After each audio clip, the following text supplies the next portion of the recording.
Alone. It's a word that frightens the noisy parts of your mind. But what if I told you that every real victory begins in silence? That the most powerful people in history walked alone first. Most people are terrified of being alone. Not because the room is empty, but because in that emptiness, something unfamiliar arises, themselves. You see, we are taught from a very young age to be part of something, part of a class, part of a team, part of a family, part of a crowd. Rarely are we shown how to be whole when we are by ourselves. And so the moment the noise quiets down and the hands stop reaching out to others, there is an echo. And for many that echo is unbearable. They reach for the phone, for a voice, for anything that will drown out the whisper that begins to stir from within. But what is that whisper? It is the unexamined self, the version of you that has not been shaped by opinions, comparisons, or obligations, the version of you that has simply waited beneath the noise. We live in a world where being alone is seen as a flaw to fix, not a strength to master. Think about it. A person sitting by themselves at a cafe is quickly labeled lonely. A man walking in the forest with no companion is seen as isolated. A woman traveling solo draws curiosity or concern. But why? Because society rewards visibility, togetherness, applause. And yet, what if the most important victories of your life happen without any witnesses? What if solitude is not a weakness, but a furnace where the unshakable parts of you are forged? To be alone is not to be abandoned. It is to return. Return to what? To that which cannot be borrowed from others.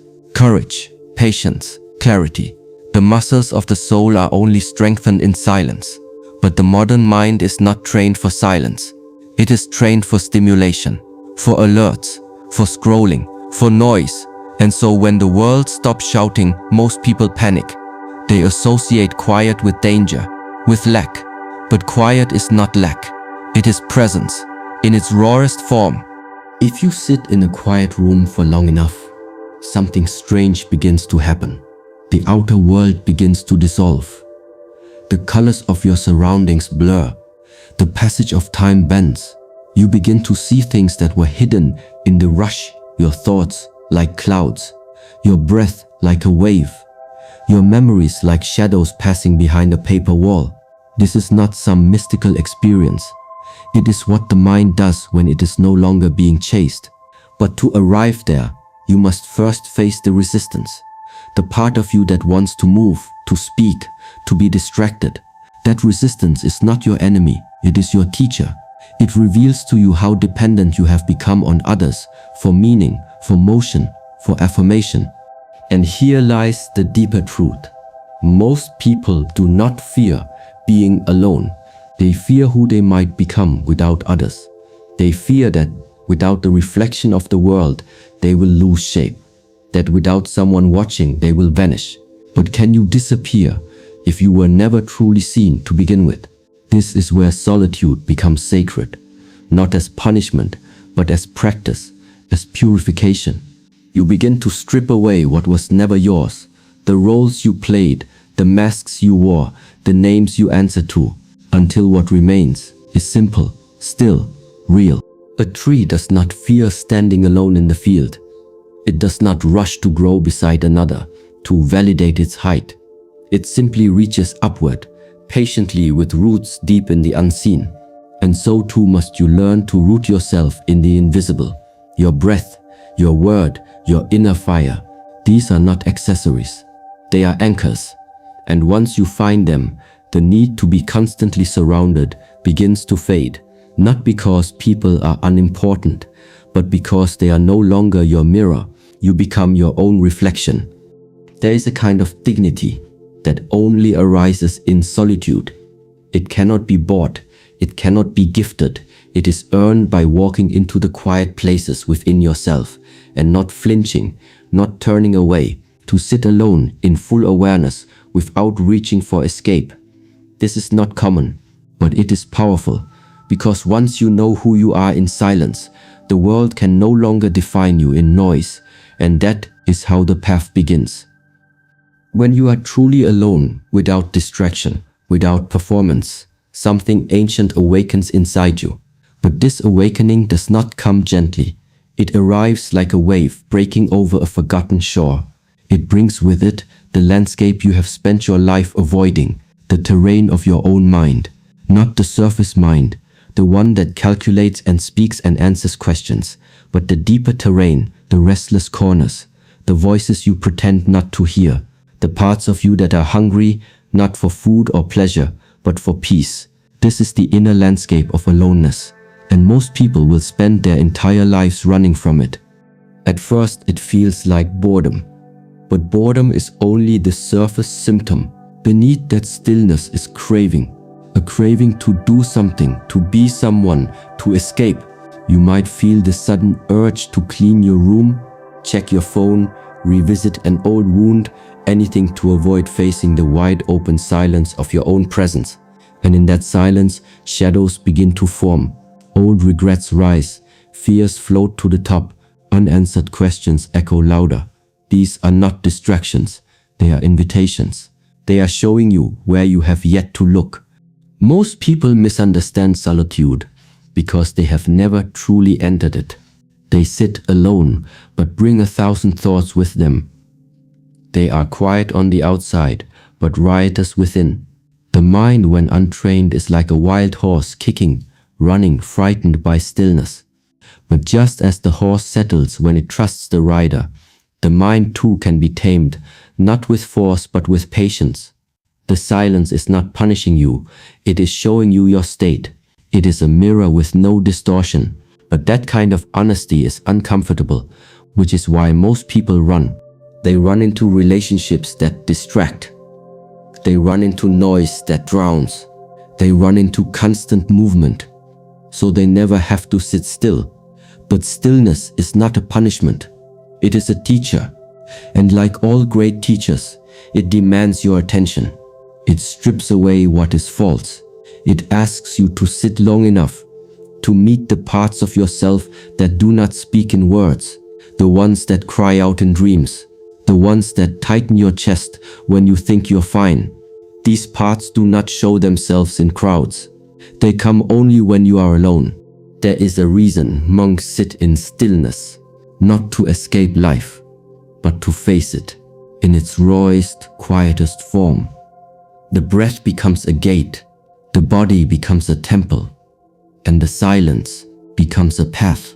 But before it guides you, it will challenge you. It will confront your need to be entertained. It will reveal how uncomfortable you are with your own company. And only then, only after the illusions fall away, does the real clarity emerge. Solitude is not a void. It is a mirror. It shows you what you carry. If you sit in a silent room and all you feel is fear, that fear was already inside you. The silence simply removed the distractions that kept it hidden. And so, to walk through this landscape is to take responsibility for what is within, not to judge it, not to flee from it, but to see it clearly, like mist rising from a still lake at dawn, gently, without panic. The Shaolin temple was built not just for martial skill, but for this very confrontation. In the early morning, before the sun, a monk walks the stone courtyard alone, not to train the body, but to listen to the breath of the world, to feel the wind touch the skin, to sense the rising of thought and its passing. In this, the monk does not seek to escape the world. He seeks to become deeply rooted in it, without needing anything from it. You do not need to be a monk to enter this landscape, but you do need courage. Not the kind that wins battles, but the kind that sits still when every part of you wants to run. And if you stay just a little longer than you're comfortable with, you begin to see the terrain shift. The boredom softens into curiosity. The craving begins to quiet.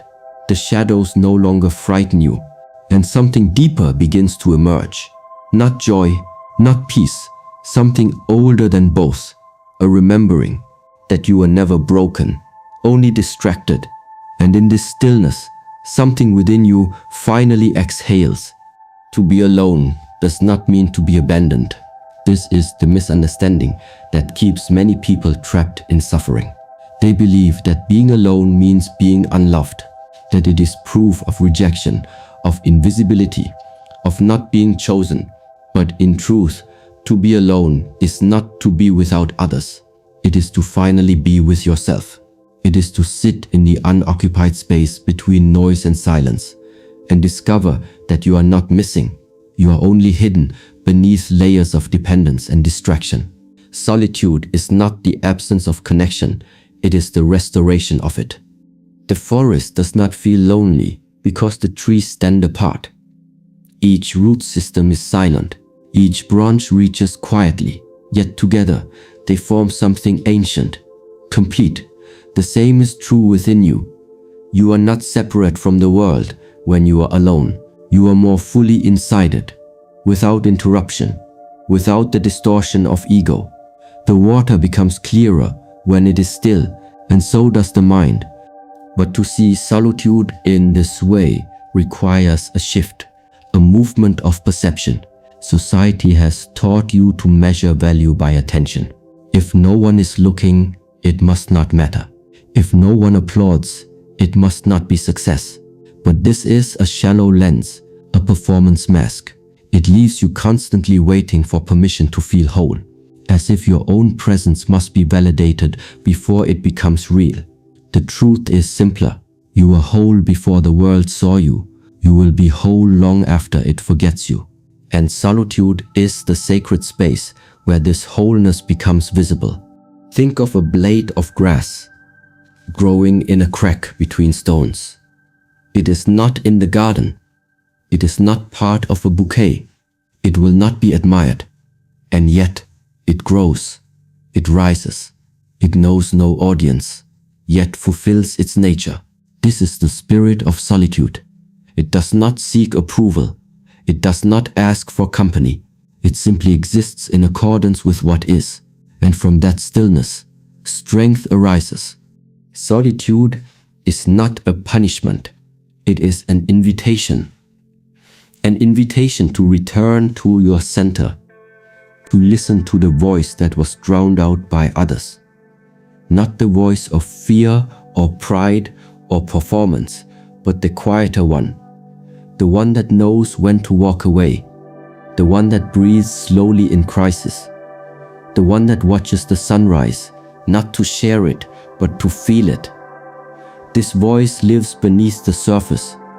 It cannot be found in crowds. It is only heard when you are willing to stand still, long enough to remember that you are not empty. You are spacious. There is no need to chase solitude. It is already within you, waiting. But to enter it, you must let go of your identity as the one who is always surrounded, always seen, always engaged. You must become comfortable being unseen, not because you are unworthy of attention, but because you no longer require it. There is a different kind of light that begins to glow in those who walk alone. It is not loud, it is not blinding, it is the light of presence, the kind that doesn't flicker when no one is watching. Solitude, when embraced fully, becomes a teacher, not the kind that fills your mind, but the kind that empties it. It asks nothing of you except your willingness to stop running, to stop pretending, to stop filling the silence with words. In that emptiness, something truthful emerges. You begin to see clearly, not because you've added something, but because you finally removed what is false. And in that clarity, there is power, not the kind that dominates others, but the kind that anchors you so deeply that even chaos cannot move you. The monastery is not a building. It is a state of being, a way of walking through the world without being swallowed by it. When you learn to be alone, not in bitterness, but in reverence, you begin to carry the monastery within you. You become unmoved by noise, unharmed by absence. You walk not faster, but deeper. You speak not more, but with weight. And your solitude is no longer an escape, it becomes your strength. Can you sit with your own mind? This question is simple in words, but sharp like a blade when it touches your spirit. Most people believe they know themselves, but what they know is only the version of themselves that moves in front of others. The version that speaks, reacts, performs. But when the curtain falls and there is no audience, the true self begins to surface. And that self is often a stranger, the one you've postponed meeting, the one you've drowned in music, in work, in conversations that never touch the soul. That self sits quietly behind your eyes, waiting for the moment when you can no longer escape. And when that moment arrives, most people panic, because stillness reveals what movement conceals. To sit with your mind is not merely to meditate. It is to become intimate with everything you usually avoid. The pain, the doubt, the repetitive thoughts that return like waves against the shore. No one can walk this path for you. Not your teachers, not your loved ones. They can guide, they can light the lamp, but they cannot sit in the silence that belongs to you. That silence is your mirror, and it does not lie. It shows you your fears. It shows you your attachments. It shows you what you are still clinging to long after it has stopped serving you. The breath becomes your companion. Not because it speaks, but because it stays, always there, like a mountain that has endured all seasons. When you focus on the breath, not to control it, but simply to witness, it becomes an anchor, and yet your mind will resist. It will offer you escape, a memory, a fantasy, a task you forgot. It will dress distraction as importance. And here is where the real training begins. Can you return again and again, without anger, without judgment? Can you treat your wandering thoughts not as enemies, but as clouds passing through an open sky? The sky does not chase them, it simply allows, it remains. There is a form of discipline that is not harsh, not punishing, but sacred. The discipline to remain, to not abandon yourself in moments of discomfort, to stay not physically but mentally, to notice when you drift, to breathe when you tighten, to sit when you wish to flee. In Shaolin training, we are taught that every motion must arise from stillness, and every stillness must be filled with presence. Sitting with your mind is like standing in front of a waterfall. You hear the crashing noise, the endless stream, but if you stay long enough, something shifts. The sound becomes one note. The chaos reveals a rhythm, and in that rhythm, peace. To be with your mind is to enter the temple that is always with you. You do not need incense. You do not need robes. You only need the courage to stop running, to stop negotiating with silence, to sit down not as a task but as a return. When you do, you begin to hear what is underneath the thinking, a kind of knowing, a quiet voice that has waited years for your attention. Not the voice of fear, not the voice of desire, but the voice of truth. It does not speak often, it does not shout, but it knows, and if you listen with enough patience, it will tell you what you have been searching for in the world outside. A man who cannot sit with his mind is a man always at war with time, with others, with himself. But the one who learns to sit calmly, steadily, carries peace with him, not because life is easier, but because he has made peace with the hardest part, his own restlessness. This is why the ancient ones sat beneath trees, why they walked in silence, why they closed their eyes not to sleep but to awaken. It was never about escape, it was about return, about becoming so still that even the wind stops to listen. Discipline is not noise. It is not a performance for others to see. It is quiet, like the roots of a tree growing underground, hidden from the world but holding everything upright. In solitude, discipline becomes devotion. It is no longer about impressing others or proving something.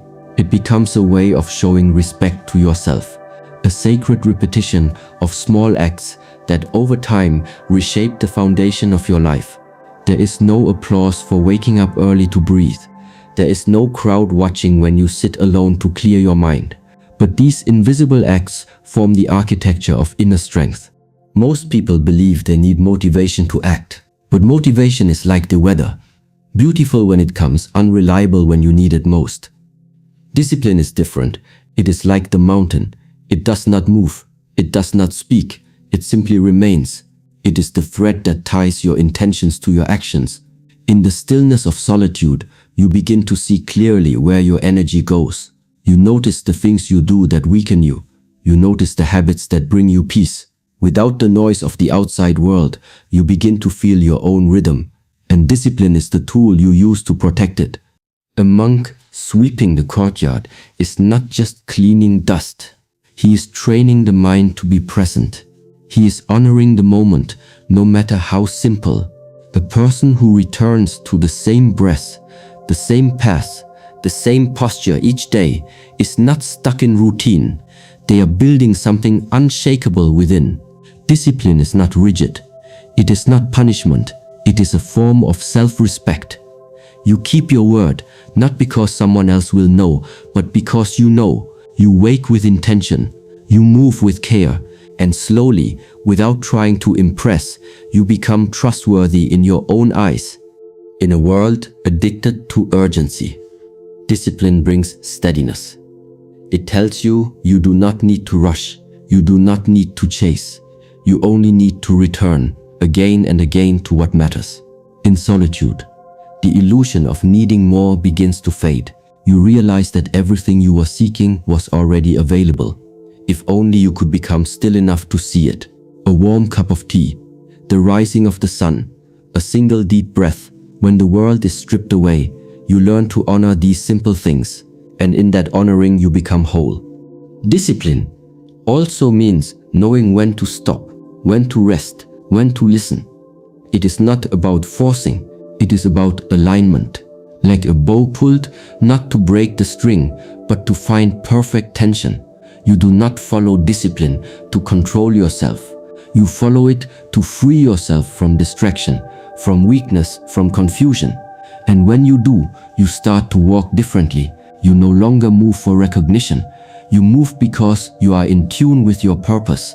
Many people fear solitude because they fear their lack of structure. Without others watching, they fall apart. But solitude is the best mirror. If your life collapses without an audience, it was never stable to begin with. Discipline gives you stability. It allows you to walk into silence and not be swallowed. It teaches you to lead yourself when no one else is guiding you.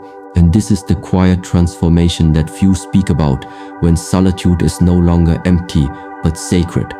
Each day you show up, whether in movement or stillness, in silence or sweat, you send a message to yourself, I am worth showing up for. And this message, repeated in silence, begins to change you, not in loud ways, not in dramatic moments, but like a tree growing ring by ring, season after season, unshaken by storms. You no longer need to be loud to be powerful. You no longer need to be seen to be real. You become the one who does the work, not for applause, but because it is your way, and that way becomes your strength. You win alone when you no longer need to win. This is not a paradox. It is a turning point. The moment when your actions are no longer fueled by the desire to be seen or praised or validated. The moment when you continue walking, not because someone is watching, but because it is your path. In solitude, there is no audience, no spotlight, no one to clap when you rise or weep when you fall, and so the ego begins to dissolve. What remains is not weakness, but something stronger than ambition, something quieter than pride, a strength that does not depend on outcome. When you stop needing to win, you become free. Free from the pressure to perform. Free from the need to constantly compare. You begin to see life not as a race, but as a path through the forest. Some will walk beside you. Some will leave. Some will not see the beauty you see. But none of it disturbs your pace, because your direction is inward. You are not walking toward a prize.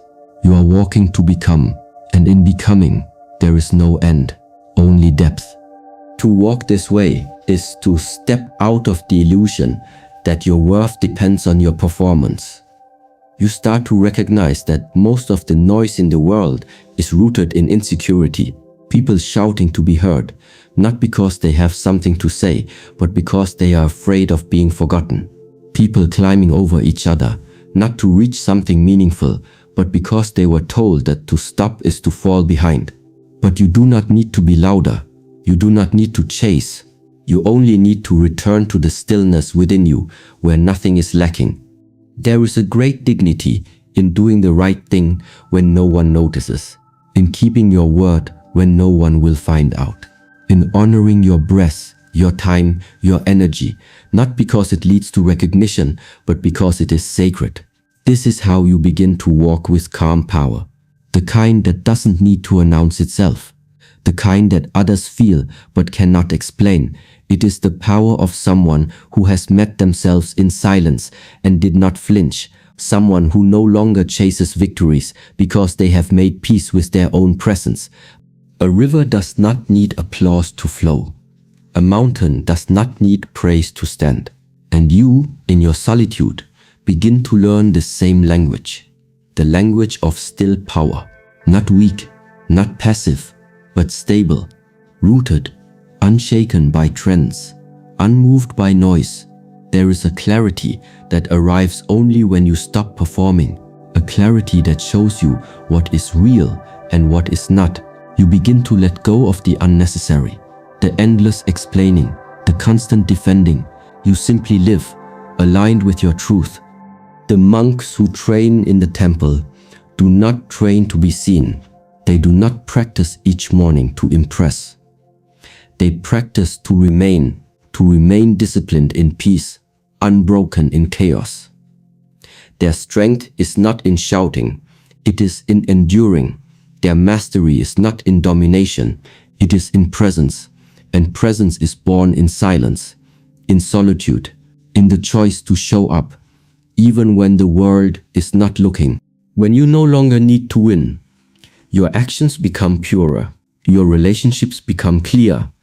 Your decisions are no longer guided by fear or ego. They are guided by essence. And from this place, you begin to live differently. You speak less, but with more weight. You seek less, but feel more fulfilled. You move slower, but go deeper. And life begins to respond, not with noise, but with resonance. What is meant for you finds you, not because you shouted, but because you listened. This is the quiet victory of solitude, not the kind that others celebrate, but the kind that cannot be taken away, because it was never built on applause. It was built on stillness, on breath, on knowing. You walk your path, not to win, but because it is yours. And now, we return to the breath, not the one that rushes to escape, but the breath that remains. The one that knows silence is not emptiness, but presence in its purest form. You have walked through the forest of your own mind. You have stood in the middle of your unrest. You have heard the voice that only speaks when the world grows quiet. This is not weakness.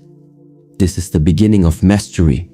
The kind of mastery that does not shout, that does not prove, but simply is. To win alone is to no longer wait for the world to recognize you. It is to recognize yourself, to sit with your shadows and not turn away, to breathe through the storm of your thoughts and feel the stillness beneath, to choose discipline without demand, to walk your path with quiet honor, even when no one sees your steps. The great Zen master Dogen once said, "To study the self is to forget the self. To forget the self is to be awakened by all things." And so I ask you, can you forget the image you've been defending? Can you let go of the noise that has shaped you and allow the deeper truth to emerge? Not tomorrow, not when it's easy, but now. Here, go. Find a moment today to be utterly alone.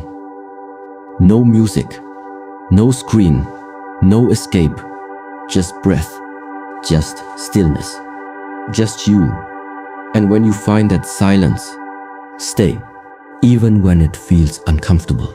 Especially when it feels uncomfortable, because somewhere inside that silence, the person you were always meant to become is waiting.